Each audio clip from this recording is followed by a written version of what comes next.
आज जब मैं यहाँ आ रहा था तो कुछ लोगों ने हमारी गाड़ी के ऊपर ईटा पत्थर फेंक दिए।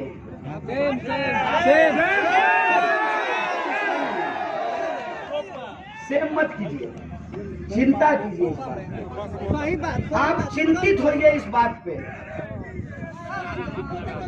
आप चिंतित होइए इस बात के लिए कि ये कौन नौजवान है, इनके दिमाग में कौन जहर भर रहा है, कौन इनको शांत रहिए। आपके दिमाग में भी कीड़ा भर जाएगा, ऐसे बोलिएगा। आग अगर लगेगी ना तो दोनों तरफ बराबर लगनी शुरू हो जाएगी। ऐसे मत कीजिए। नफरत को हराने के लिए किसी से नफरत मत कीजिए। अगर आप नफरत करेंगे तो अंततः वही जीत जाएंगे, इस बात को आप समझ लीजिए। आप सोचिए कि हमारे नौजवानों के दिमाग में ये जहर कौन भर रहा है, कौन उनके दिमाग में नफरत भर रहा है, इस पर आप विचार करके देखिए। ये देश के जो युवा हैं उनको क्या कहा जा रहा है? उनको कहा जा रहा है कि तुम्हारा धर्म खतरे में है। हाँ। मैं बताता हूँ दोस्त, मेरा नाम कन्हैया है, मेरा नाम कन्हैया है, कान खोल करके सुन लो। अगर तुमको अपने धर्म पर भरोसा है, तुमको अगर अपने भगवान पर भरोसा है, तुमको लगता है कि तुम सच्चाई पे हो, तो सत्य ही ईश्वर होता है, इस बात को याद रखना। और जब सत्य ही ईश्वर होता है, ईश्वर सबसे ताकतवर होता है, तो तुमको पत्थर फेंक करके ईश्वर को बचाने की जरूरत नहीं है। हमको कोई बताया कि ये अपने आप को बजरंग दल के लोग कहते हैं, मैं नहीं मानता। मैं ये बात इसलिए नहीं मानता कि बजरंग बली तो लंका में जाकर के रावण का सोने का लंका जला आए थे ना। हम तो आपके यहाँ आए हैं छपरा में। भारत की संस्कृति क्या कहती है? अतिथि देवो भव।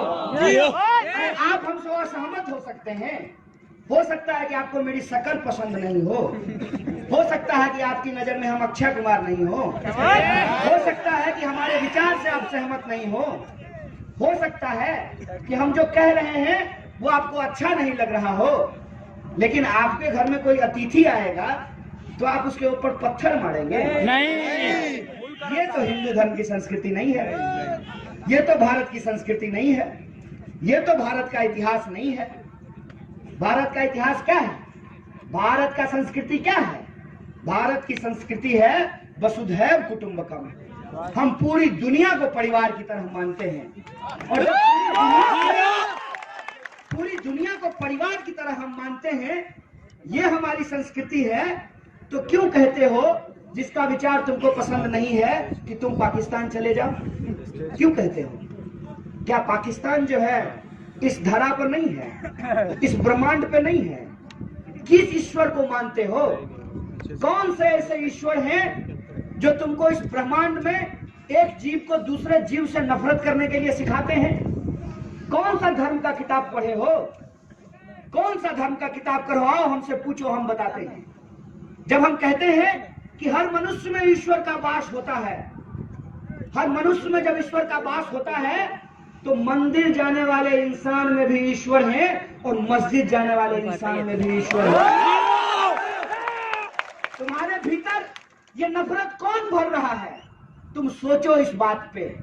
तुम्हारे ऊपर ये नफरत वही थोप रहा है जो तुम्हारी नौकरियां छीन रहा है। तुम्हारे ऊपर ये नफरत वही लोग भर रहे हैं जो तुम्हारे पिताजी को खेतों में आत्महत्या करने के लिए विवश कर रहे हैं। तुम्हारे दिमाग में नफरत वही भर रहे हैं जिस नफरत की वजह से तुम्हारा भाई सीमा पे शहीद हो रहा है। इस बात को सोचो, इस बात को सोचो कि अगर समाज में नफरत फैलेगी, नफरत की आग लगेगी, तो किसी और की माँ बहन नहीं, हमारी माँ बहन भी समाज में असुरक्षित महसूस करेगी। इस बात को समझो, इस बात पे विचार करो कि आज ऐसी कौन सी परिस्थिति पैदा हो गई है।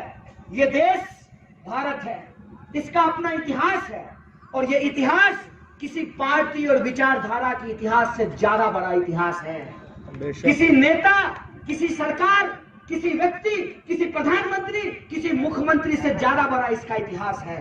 अगर इतना बड़ा इतिहास है हमारे देश का, तो क्या कोई इंसान नफरत भरी बात करके हमारे वजूद को मिटा सकता है क्या? क्या कोई इस देश को कमजोर कर सकता है क्या?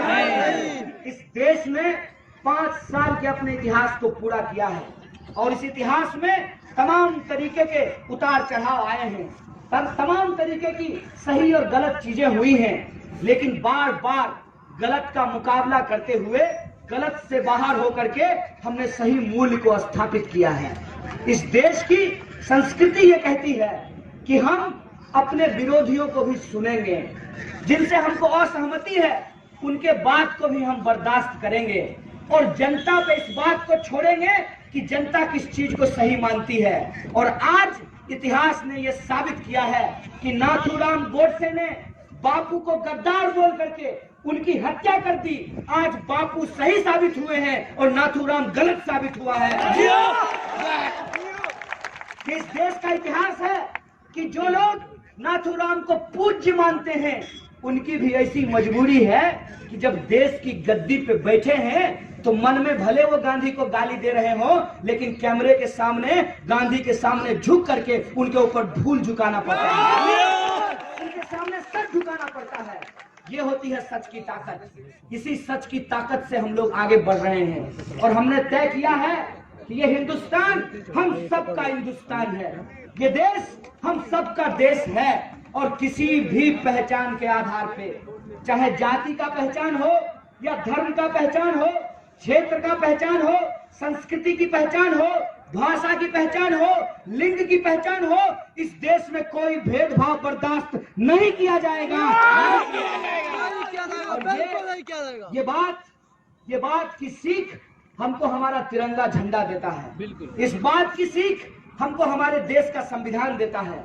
इसीलिए मैं उन लोगों से बात करना चाहता हूं जो लोग इस मैदान में नहीं आए हैं। अरे आप लोग तो आ गए हैं, आप लोग समझते हैं कि संविधान की जरूरत क्यों है, आप लोग समझते हैं कि लोकतंत्र की जरूरत क्यों है, लेकिन जो लोग घरों में हैं मैं उनसे आह्वान करता हूं कि दोस्त, ये लड़ाई किसी को नेता बनाने की लड़ाई नहीं है, ये लड़ाई किसी का राजनीतिक कैरियर बनाने की लड़ाई नहीं है, ये लड़ाई किसी को एमपी या एमएलए बनाने की लड़ाई नहीं है, ये लड़ाई किसी को मुख्यमंत्री या प्रधानमंत्री बनाने की लड़ाई नहीं है, ये लड़ाई उस सोच की है कि हम भारत को कैसा बनाना चाहते हैं।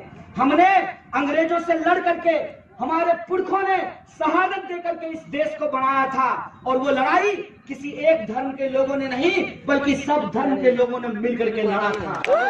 और वो आजादी जो हमको सन 1947 में मिली थी, उस आजादी को हमको बचाने की जरूरत है, उस मूल्य को बचाने की जरूरत है जिसके आधार पे हम लोग कहते हैं भारत माँ के 4 सिपाही, हिंदू मुस्लिम सिख ईसाई। हमने इस देश को इस रूप में स्वीकार किया है कि मंदिर जाने वाला हो या मस्जिद जाने वाला हो, गुरुद्वारा जाने वाला हो या बौद्ध मठों में जाने वाला हो, स्कूल में जाने वाला हो या खेत में जाने वाला हो, सरकारी नौकरी करने वाला हो या प्राइवेट नौकरी करने वाला हो, अमीर हो या गरीब हो, काला हो या गोरा हो, महिला हो या पुरुष हो, मोटा हो या पतला हो, किसी के साथ कोई भेदभाव नहीं किया जाएगा। इसीलिए जब चुनाव आता है, याद कीजिए, तो हम सबका वोट बराबर होता है कि नहीं होता है? होता है। ऐसा होता है क्या कि छपरा के जो बड़का करोड़पति आदमी है उनका वोट 5 होगा और जूता सिलने वाला का वोट 1 होगा? ऐसा होता है क्या? क्यों? क्योंकि इस देश में लोकतंत्र है और इस देश के संविधान की प्रस्तावना कहता है कि हम भारत के लोग, और जो हम कहते हैं हम भारत के लोग, तो किसी प्रकार का कोई भेदभाव नहीं करते हैं जनता के बीच में। लेकिन आज ये भेदभाव हमारे ऊपर थोपा जा रहा है। ये भेदभाव हमारे ऊपर क्यों थोपा जा रहा है? कि ताकि हम एक दूसरे से नफरत करते रहें, हमारे बच्चे एक दूसरे के ऊपर गोलियां चलाते रहें और ये अपने बच्चों को विदेश में पढ़ा करके नेता बनाते रहे देश में ला करके। आप सोचिए जो ये नफरत फैलाई जा रही है व्हाट्सएप के द्वारा, टेलीविजन के द्वारा, उससे क्या हो रहा है? गरीब का बच्चा, उसके हाथ में रॉड थमा दिया गया है और अमित शाह के बेटा के हाथ में बीसीसीआई थमा दिया। हमको इस बात से कोई दिक्कत नहीं है कि आप किस पार्टी को वोट देते हैं, आप किस नेता का समर्थन करते हैं, इस बात से हमको कोई दिक्कत नहीं है। कहते हैं ना, दिल आया गधी पर तो परी का कहते हैं। आपको किसी से मोहब्बत हो गई है, आपने अपना दिल उनको दे दिया है, इस बात से हमको समस्या नहीं है, लेकिन दिमाग है ना अपने पास। आप सोच करके देखिए कि देश के भीतर क्या हो रहा है और जो हो रहा है क्या वो सही है। अगर आपको